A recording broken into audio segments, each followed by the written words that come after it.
Congo 3, Gabon 3. On joue les dernières minutes. Plus de 40 000 personnes dans le stade et 1 million dans le pays, à la radio, suivent ce match. Toute la population du Congo-Brazzaville, la première république populaire d'Afrique francophone. Même les Chinois sont venus, ces Chinois dont on parle tant au Congo et que l'on ne voit presque jamais.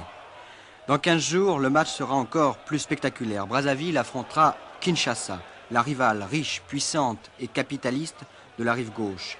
Les acteurs du coup d'État manqué du 23 mars dernier venaient de Kinshasa. Il leur avait suffi de traverser en pirogue les 4 km du fleuve Congo. Est-ce que le football s'est beaucoup développé depuis l'indépendance? Certainement, oui. Certainement. De quelle façon? D'abord tactiquement et techniquement. Ensuite, les équipes jouissent d'un standing qui est nettement meilleur que les équipes d'avant. Oui. Est-ce que vous ne pensez pas que l'indépendance a servi un peu moralement à développer le football? Je pense oui, je pense oui. Parce que avant, les gens ne prenaient pas ça tellement au sérieux. On était entre nous, mais maintenant, chaque nation a à se défendre. Et lorsqu'on défend les couleurs de sa nation, il est évident qu'on le fait avec beaucoup plus de chaleur.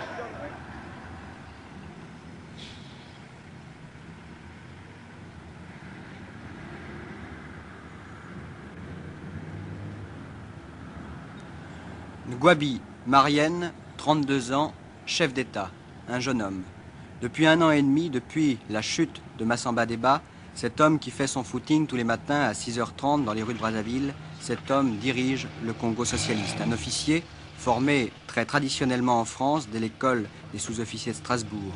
Capitaine de parachutiste puis commandant, Marienne Ngouabi était l'officier le plus populaire du Congo.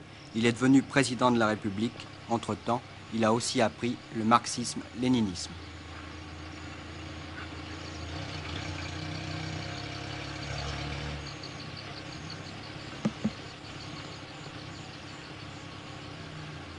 Vous conviendrez avec moi qu'un chef d'État est obligé, n'est-ce pas, de se soumettre à certaines obligations, c'est-à-dire la vie privée du chef d'État n'est plus la même que la vie d'un autre citoyen, c'est-à-dire il n'a plus à se permettre certaines, comment dirais-je, certains privilèges, n'est-ce pas? Je dirais, je ne pourrais pas aller danser dans les bars, c'est fini. Je suis obligé, n'est-ce pas, de vivre la vie du responsable pour pouvoir donner l'exemple, n'est-ce pas, au peuple.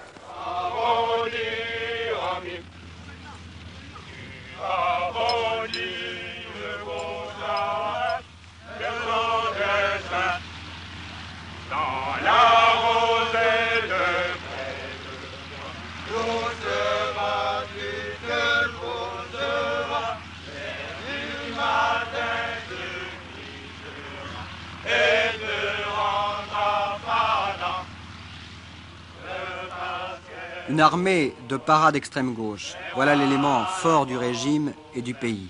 Et pour rester plus près de ces hommes, le président Ngouabi ne refuse pas de sauter en parachute, lui aussi, lorsqu'on le lui demande, même si les membres du bureau politique du PCT, le Parti congolais du travail, font la grimace.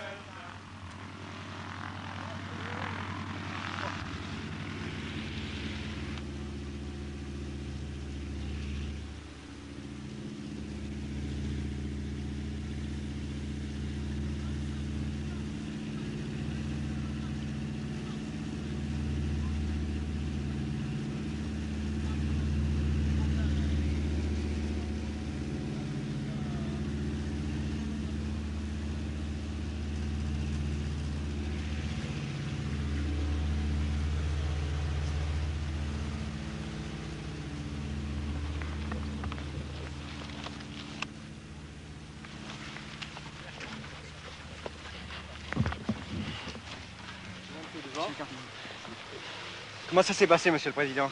Ben ça va, il y a un peu de vent. Un peu de vent? Oui. Le parachutisme, pour vous, qu'est-ce que ça représente exactement? Eh bien, c'est d'abord, c'est pas en tant que sport que nous le faisons. Pour nous, c'est d'abord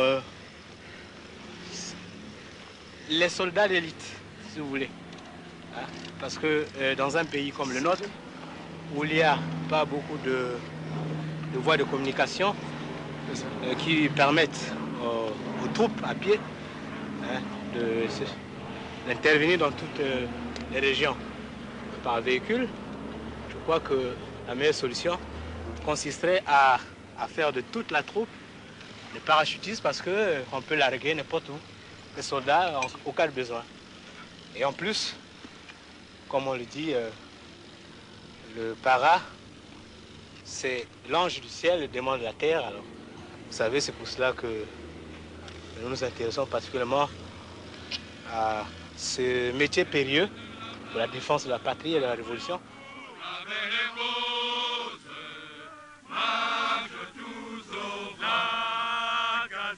La gazelle passe, fête de la place, travaillant pour la belle rose, marche tous au pas, la gazelle passe.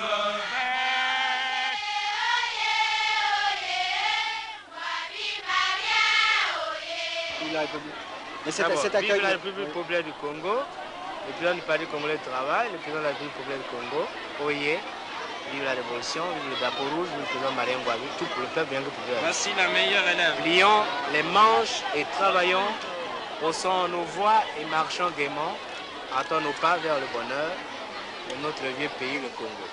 Le refrain, nous le rebâtirons avec nos propres mains, et dans l'amitié, l'unité, le progrès, ainsi nous bâtirons le Congo. Il ne suffit pas seulement de parler, il faut agir. Tout pour le peuple! Tout pour le peuple! Classe ouvrière! Unité, lutte, socialiste! Classe ouvrière! Unité, lutte, socialiste! Classe ouvrière! Unité, lutte, socialiste!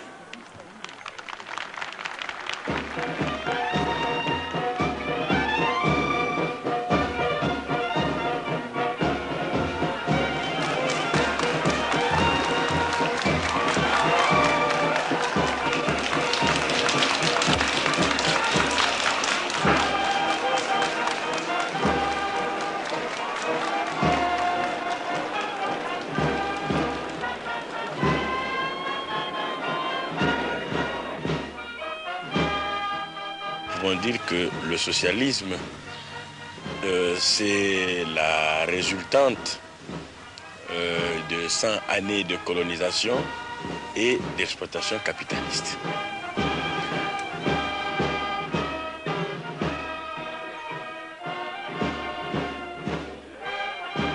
Pour nous, le socialisme, c'est une science.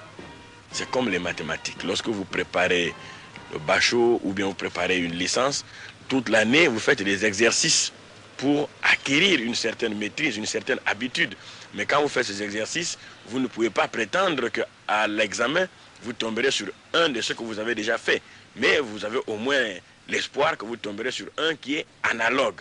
C'est ainsi que nous étudions l'expérience de la Chine, de la République démocratique du Vietnam, de la République populaire démocratique de Corée, de Cuba, de l'Union soviétique et de tous les autres pays socialistes. Nous les étudions comme point de référence, comme repère. Mais pour nous, il n'est pas question de prendre le socialisme, l'édification du socialisme en Chine, en Union soviétique, à Cuba, en Roumanie ou ailleurs, comme modèle. Pour nous, nous pensons que la réalité ne peut pas être encadrée dans un cliché ou dans un modèle qu'on essaiera de reproduire un peu partout. Dans le défilé du 1er mai, j'ai vu un portrait de Staline. Staline, c'était un combattant, au même titre que Castro, le Che et tant d'autres. De plus, Staline